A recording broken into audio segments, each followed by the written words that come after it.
Okay, sounds good. So let's have a brief overview of 3D printing and let's get started in the training.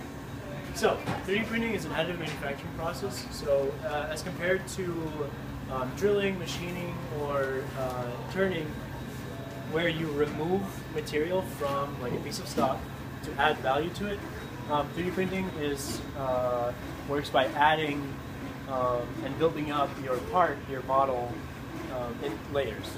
Okay, so there's different ways to do 3D printing. There's liquid resin, there's powder, but for us we use what's called FDM, which is a process that uses spools of filament that are fed into a heated extruder. So it's very similar to icing a cake, where you melt the filament using the hot end, okay, and then you kind of extrude it as in icing a cake, and then building out layer by layer by layer by layer. The reason why that works is that the plastic that we're using as a spool in the spool is the thermoplastic. So the property of the thermoplastics that we're taking advantage of is the fact that when you heat up the material, it'll melt and become goopy. But when it solidifies, when it cools, it'll solidify and keep the shape that is in, for the most part. So these machines are the ones that we use in the space. They only use one extruder, so they can only use one material. And in our case, we use PLA. To start 3D printing, you're going to need a model. Okay, so you can either make it yourself with software packages like which are proprietary or open source. So proprietary ones are things like Rhino, Creo, SolidWorks, Inventor. All of those you can actually get access to on campus.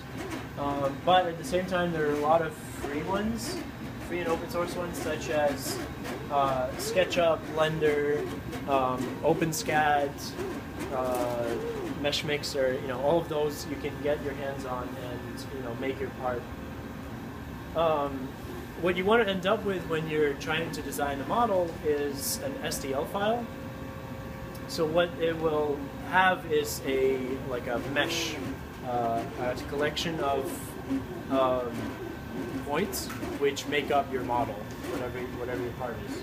If you don't know how to make parts or how to design them, you can always download them online. So there's a vast library of parts, pieces, designs that you can download from websites like Imagine, even Instructables has some, My Manufactory, Thingiverse, all of those have, you can find models at, and you can Google them and find them there. So, what happens after you have your model, either that you designed or you downloaded? You're going to go into this software. So we're going to go over here. So this is, sorry, let me just move this over. Thank you. So this is proprietary software by MakerBot, so because we're using it with the MakerBots. So what this allows you to do is to prepare your model for printing. Okay, so right now we have these little pieces printing. So what we will do is I'll show you how to import them and how to open them in the file and then to run them. So there's two ways you can add something to your build plate, your build volume. You can either go to Files, Open, and select your file, or you can go to Add File on this toolbar right here. When you click it, you'll be able to select either a .obj or a .stl file. So we will go to Downloads and we'll just grab a random A. Okay, so then right now I'll delete the ones that we have on here before, just so we can play around with the one that is right here. So we have this A that we put in from the design. When I click on the first icon, when you click it once, you get free drag capability, so you can move it around by moving the mouse. If I click it a second time, you'll have your presets, so top, side, and front views. So what these will allow you to do is make sure that your part is positioned properly and it fits into the build volume. You can always reset view and it will show you the default orientation. To work with this, you will need to make sure that you have a part select. Well, for the change view, you don't need to select the part, but for the next controls, when you go in and you don't have an object selected, it will tell you to select an object. You'll click on it, it'll have a golden border, and you will be able to move it. So the current control is to change position.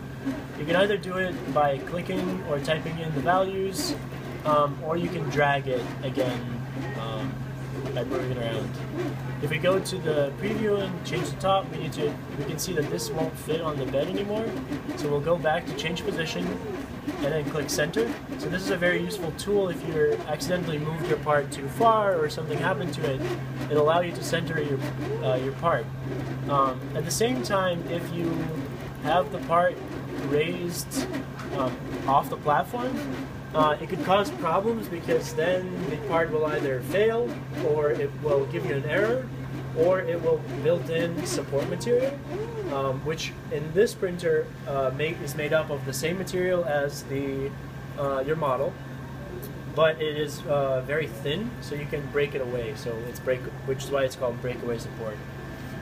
So you don't really want too much of it on the bottom. So what you need to do is you can click either move it by hand or click on platform, and it will lower your part. The next option is to change rotation. So again, it has presets, so 90 degrees, or by dragging, you can control the rotation. And the advantage of this is that in some cases, so this part is very flat, but if, for example, we wanted to print it, we just had to print it vertically. So let's say,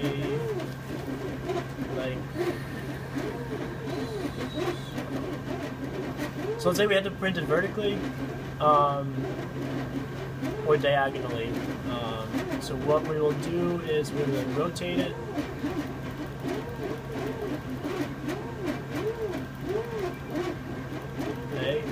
And eventually we'll get like a relatively flat position, but we can also click lay flat, and so what it will do is it will orient your part where the bottommost surface is flat on the bed.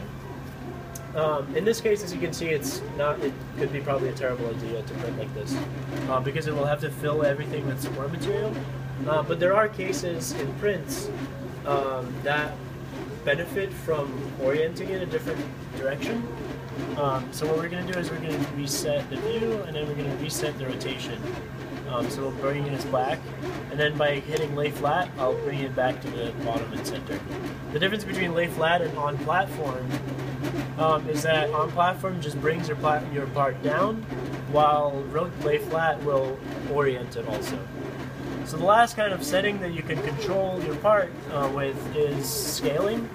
So this program works in millimeters, so if you design your part in inches, you need to convert it. But as you can see, this was already designed in millimeters. So what we're going to do is we're going to reset scale, but as you can see, it disappeared because it's somewhere out there. So what we can do is we go position and then center, so it'll bring it back, and then we can control the size.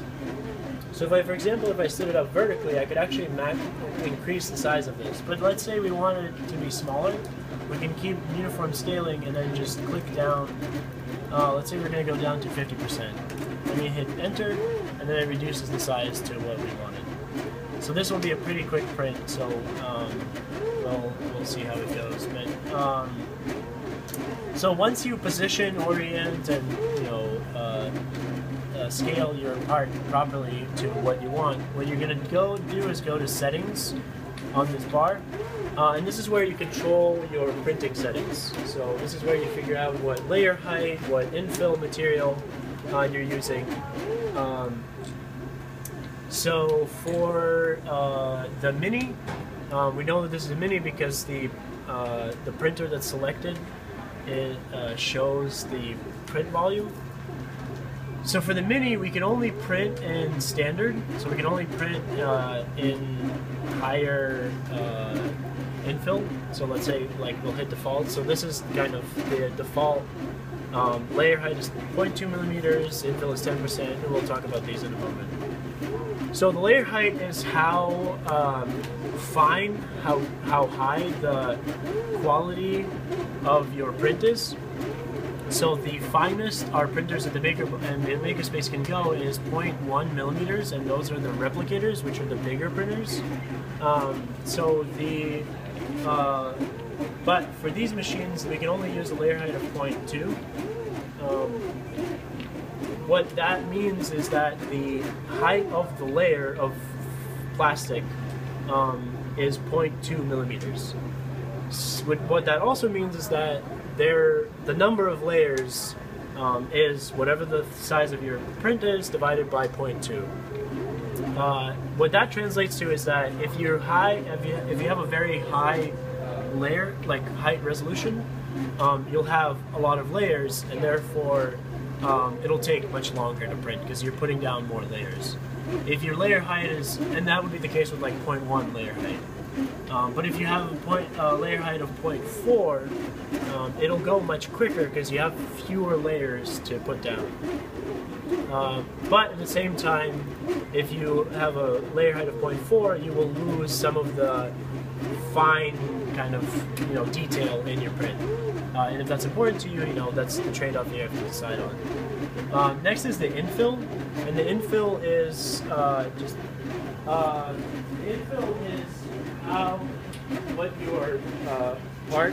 what your print is filled with. For these machines, we typically do prototyping, so we don't actually print like a final, full plastic piece of material. And because of that, printing with little or more material on the inside can give you an advantage of the part being lighter, the part printing much faster, but the grid allows you to maintain the kind of rigidity. So this, I believe, was printed at 5% infill, and this was printed at about 15. So you can see that the grid size is much smaller on the 15% one because more of it is made out of plastic. More of the inside is plastic. So next we're going to go to the number of shells. The number of shells is what your the outside of your print is.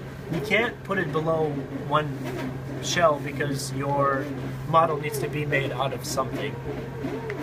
So essentially when the printer runs each layer, it'll do the outline of your design twice, and it will calculate like the offset and like the proper positioning for everything, and then it will run the infill, like the infill grid. If you increase the number of shells, as you increase them, your part will be thicker, have thicker walls, and I believe around 3 or 4 is where it becomes watertight. So that's something that's what you are interested in. That is, a feature that you can try to test out. So yeah, so that will control the rigidity of the outside and kind of, but at the same time, the higher the number of shells, the longer the print will take. What's the max for that? I'm not sure. It can go pretty high up. Okay. So this is 2. So yes, default is 2, and that is what I recommend for most general use. The other 2 things that you have to worry about is raft and support material. So raft is the a flat piece of filament, like plastic, that you break off the bottom, and it's just a piece that gets discarded. It allows you to have your print to have a flat plastic piece to print on, and something for the model to adhere to. In general, you want to keep it on. For these printers, it's not, you can't disable it very easily, so I don't recommend ever disabling it on these machines. And then next is support material. So support material is a little tricky because you have to make sure that your whether your print needs support material. When you're printing something vertically, each layer is resting on the layer before it. But as the angle of your print gets progressively more horizontal, the previous layers there will be a point where the previous layers will not be able to rest on the future layers will not be able to rest on the previous layers. So that's where you will need support material, because otherwise your print will fail because you can't print in midair.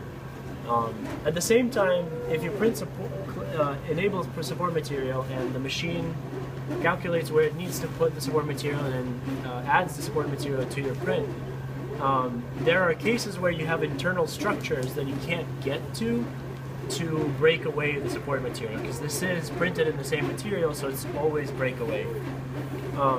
In those cases, you can the orientation, the rotation of the part can help, or breaking your part apart into different pieces and printing it separately. At the same time, we have, in addition to the MakerBots, we have U-prints, 2 U-print machines by Stratasys. So those, the unique thing about them, besides them being more consistent and robust, is that they print with 2 materials. So they print with a model material and a support material, with the support material being dissolvable. So once we finish printing your print on the U-prints, we put it in a bath, and then it will dissolve whatever the support material that you had. And that's something that you have to consider. So if you are not sure if you need support, I would enable it.